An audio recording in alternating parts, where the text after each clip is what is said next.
নমো ভগবতে বাসুদেবায় নমঃ। নমস্কার, আজকে আমরা শুরু করব সেকশন 2 চুম্বক তত্ত্ব বা চুম্বক অধ্যায়ের।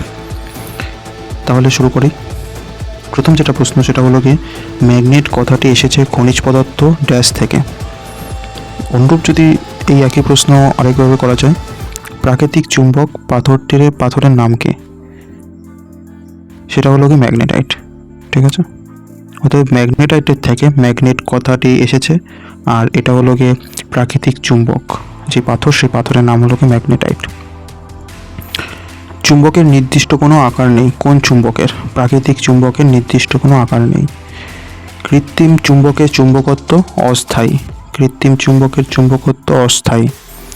প্রাকৃতিক চুম্বকের চুম্বকত্ব স্থায়ী। ঠিক আছে, তারপরে দেখো, চুম্বক কম্পাসের অপর নাম ড্যাশ যন্ত্র।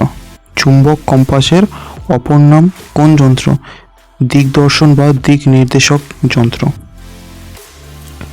তারপরে চুম্বকের যে অঞ্চলে আকর্ষণ ক্ষমতা নেই তাকে কি বলা হয়? সেটাকে বলা হয় সি উদাসীন অঞ্চল বলা হয়, যেখানে কোনো আকর্ষণ নেই, বিকর্ষণ কিছু ক্ষমতা নেই। তারপরে কৃত্রিম চুম্বক প্রথম আবিষ্কৃত হয় কোন দেশে?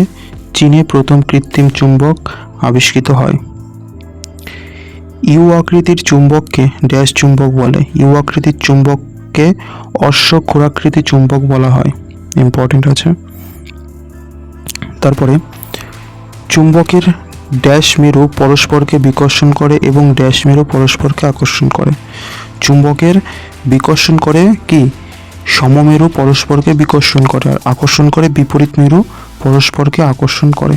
Option A. কোনো চুম্বকের চুম্বক ক্ষেত্র ড্যাশ পর্যন্ত বিস্তৃত থাকে। কোনো চুম্বকের চুম্বক ক্ষেত্র সেটা অসীম পর্যন্ত বিস্তৃত থাকে। ঠিক আছে, ওটার কোনো নির্দিষ্ট বাউন্ডারি নেই। যেরকম চুম্বক হবে তার ক্ষেত্র সেরকম হবে। ভুল চুম্বন পদ্ধতির জন্য চুম্বকে ড্যাশ সৃষ্টি হয়, উপমেরুর সৃষ্টি হয়। ঠিক আছে, ভুল চুম্বন পদ্ধতির কারণে। চুম্বকের দুই মেরুর মধ্যকার দূরত্বকে কি বলা হয়? চুম্বক দৈর্ঘ্য বলা হয়ে থাকে। আলাদাভাবে শুধু একটি চুম্বক ড্যাশ অস্তিত্ব সম্ভব নয়। আলাদাভাবে শুধু একটি চুম্বক মেরুর অস্তিত্ব সম্ভব নয়, মানে কোন একটা চুম্বকের একটা মেরুই থাকবে আর একটা মেরু থাকবে না, এরকম চুম্বকের অস্তিত্ব কোথাও নেই। কোনো একটা চুম্বক থাকলে সেই চুম্বকের, এটা যদি নর্থ মেরু হয় তাহলে সাউথ মেরু থাকবেই, সাউথ মেরু থাকলে নর্থ মেরু থাকবেই। শুধু সাউথ মেরু আছে, নর্থ মেরু নেই, এরকম চুম্বকের অস্তিত্ব সম্ভাবনা নেই। ঠিক আছে, তারপরে ভূচুম্বকের দক্ষিণ মেরু দণ্ডচুম্বকের মেরুর মতো আকর্ষণ করে, ড্যাশ মেরুর মতন আকর্ষণ করে। ভূচুম্বকের দক্ষিণ মেরু দণ্ডচুম্বকের উত্তর মেরুর মতন আচরণ করে। পৃথিবীর গোলার্ধে পোতা একটি লোহার বেড়ার উপরের প্রান্তে ড্যাশ মেরুর সৃষ্টি হয়, উত্তর মেরুর সৃষ্টি হয়। ঠিক আছে, দক্ষিণ গোলার্ধে পোতা একটি লোহার বেড়ার উপরের প্রান্তে কোন মেরুর সৃষ্টি হয়? উত্তর মেরুর সৃষ্টি হয়। তারপরে চুম্বক আবেশের ফলে নিকটতম প্রান্তে ড্যাশ মেরু এবং দূরতম প্রান্তে ড্যাশ মেরুর সৃষ্টি হয়। চুম্বক আবেশের ফলে নিকটতম প্রান্তে বিপরীত মেরুর সৃষ্টি হয় এবং দূরবর্তী যে প্রান্তে সেখানে সমমেরু সৃষ্টি হয়। ঠিক আছে, একাধিক চুম্বকের বিপরীত মেরুর ক্রিয়ায় আবিষ্ট চুম্বকের মাত্রা ড্যাশ পায়, হ্রাস পায়। একাধিক মানে একের অধিক চুম্বকের যদি বিপরীত মেরুর ক্রিয়ায় আবিষ্ট হয় তাহলে চুম্বকত্বের মাত্রা কমতে থাকে, হ্রাস পেতে থাকে। ইলেকট্রিক মোটরে ড্যাশ চুম্বক ব্যবহৃত হয়, এটা তড়িৎ চুম্বক ব্যবহৃত হয় ইলেকট্রিক মোটরে। 46 চুম্বকের ড্যাশ ধর্মের জন্য চুম্বককে অবাধে ঝুলিয়ে দিলে উত্তর দক্ষিণ মুখ করে অবস্থান করে। চুম্বকের কোন ধর্ম? চুম্বকের এটা হলো কি দিগদর্শী ধর্ম। দিগদর্শী ধর্মের জন্য চুম্বককে যদি অবাধে ঝুলিয়ে দেওয়া হয় তাহলে সেটা উত্তর দক্ষিণ মুখ করে পুনরায় অবস্থান করবে।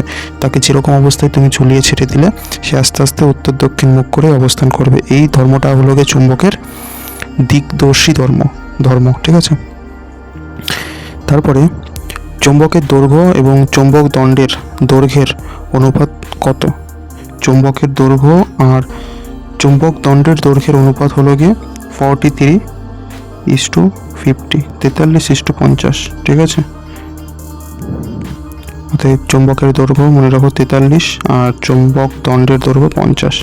অ্যাকচুয়ালি এটা অনুপাতে আছে, অ্যাপ্রক্সিমেট মান না, ঠিক আছে, অ্যাপ্রক্স মান না ওটা আর কি, যাই হোক।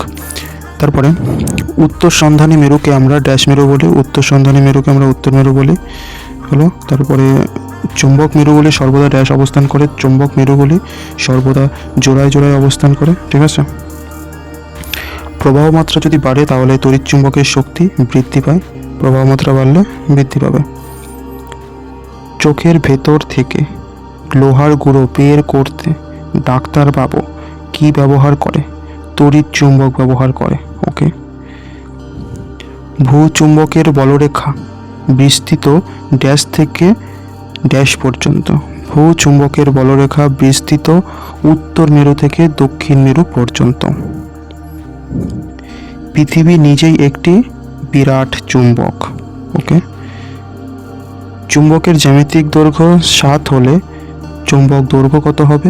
7-এর সাথে মাল্টিপ্লাই করতে হবে 0.85। এটা গুণ করলে যেটা পাবো সেটা অ্যাপ্রক্সিমেট, তো যেটা পাবো সেটা হলো গিয়ে 5.95, ঠিক আছে। মেরুজ্যোতি সাধারণত দেখা যায় মেরু অঞ্চলে, ঠিক আছে, মেরুজ্যোতি দেখা যায় মেরু অঞ্চলে। মহাবিশ্ব থেকে পৃথিবীর দিকে ধেয়ে আসে মহাজাগতিক রশ্মি। মহাবিশ্ব থেকে যে রশ্মি আছে সেটা হলো গিয়ে মহাজাগতিক রশ্মি। মহাজাগতিক রশ্মির সঙ্গে ভূচুম্বক ক্ষেত্রের অনবরত ক্রিয়া প্রতিক্রিয়া ঘটতে থাকে, ওকে। মহাজাগতিক রশ্মির সঙ্গে আমাদের যে ভূচুম্বক সেই ক্ষেত্রের অনবরত ক্রিয়া প্রতিক্রিয়া ঘটতে থাকে, ওকে। তারপরে পরিযায়ী কচ্ছপ পৃথিবীর কি চুম্বক বলরেখা অনুসরণ করে শীতল অঞ্চল থেকে উষ্ণ অঞ্চলের দিকে যায়। পরিযায়ী যে কচ্ছপ সেটা পৃথিবীর চুম্বক বলরেখা অনুসরণ করে শীতল অঞ্চল থেকে উষ্ণ অঞ্চলের দিকে যায়, ওকে। সেকশন 2 কমপ্লিট হলো, আরেকটা সেকশন আছে সেকশন 3, সেটা পরের দিন দেখছি, ঠিক আছে। সবাই ভালো থাকবে, সুস্থ থাকবে, হাসি খুশি থাকবে। জয় হিন্দ, বন্দে মাতরম।